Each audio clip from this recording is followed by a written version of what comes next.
year 1959 brought new hopes of a turn for the better in the Cold War. It was a year of unprecedented travel, ceremonials, and consultations by the great power leaders.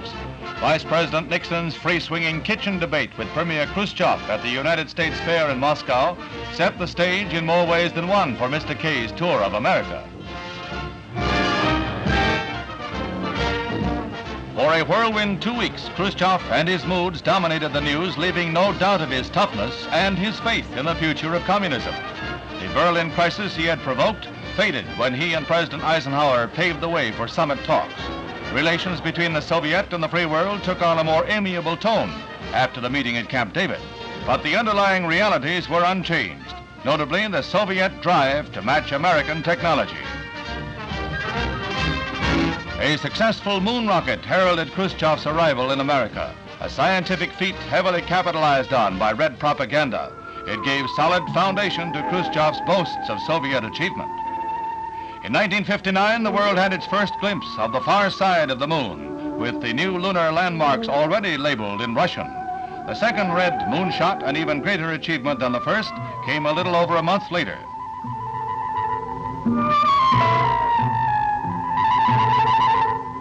America took significant strides of its own into space. Two small explorers, Monkeys, Able, and Baker, shared the nose cone of a Jupiter rocket that carried them 300 miles up and out from the Earth's surface. They landed safe and sound, tiny pioneers who helped blaze a trail for the men who will follow.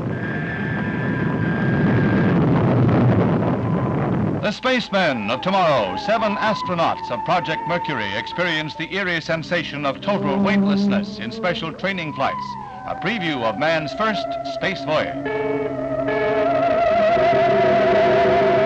It was a momentous year for the New World, beginning with the rise to power of Fidel Castro in Cuba. Castro and his bearded troops were joyously acclaimed following his incredible victory over Batista. But through the months that followed, the leftist course of his social reforms roused new opposition.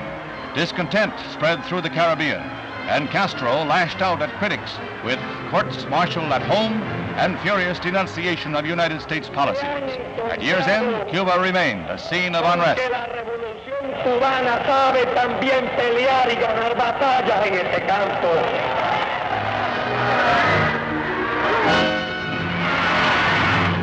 After decades of dreaming and planning, the St. Lawrence Seaway became a reality. In gala ceremonies, Queen Elizabeth and President Eisenhower officially opened the 2,400-mile link between deep water and the heart of the continent.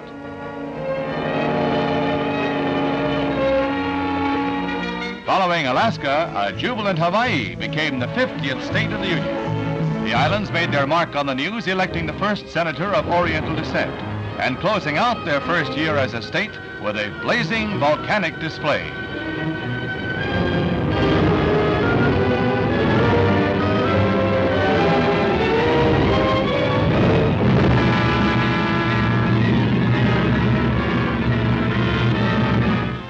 Romance and a fairy tale theme ran through the year. Prince Akihito of Japan married a commoner, Michiko Shoda, whom he met and wooed on a tennis court.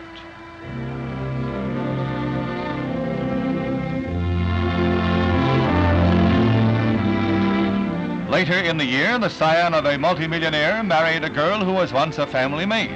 Stephen Rockefeller and Anne-Marie Rasmussen were wed in Norway with proud and happy parents looking on. And as the year closed, Shah Mohammad Reza Pahlavi of Iran made 21-year-old Farah Diva, a commoner, his third wife, in hopes she would give him a son and heir to the thousands of years old throne. The year was marked by tragedy, one of the worst, the onslaught of Typhoon Vera upon Japan, with extensive destruction and a death toll of 5,000, the worst storm catastrophe in Japanese history.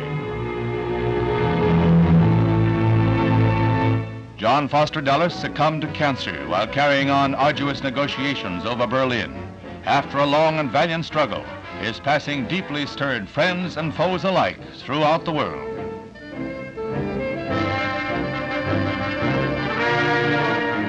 Communist action gave the lie to talk of peaceful coexistence.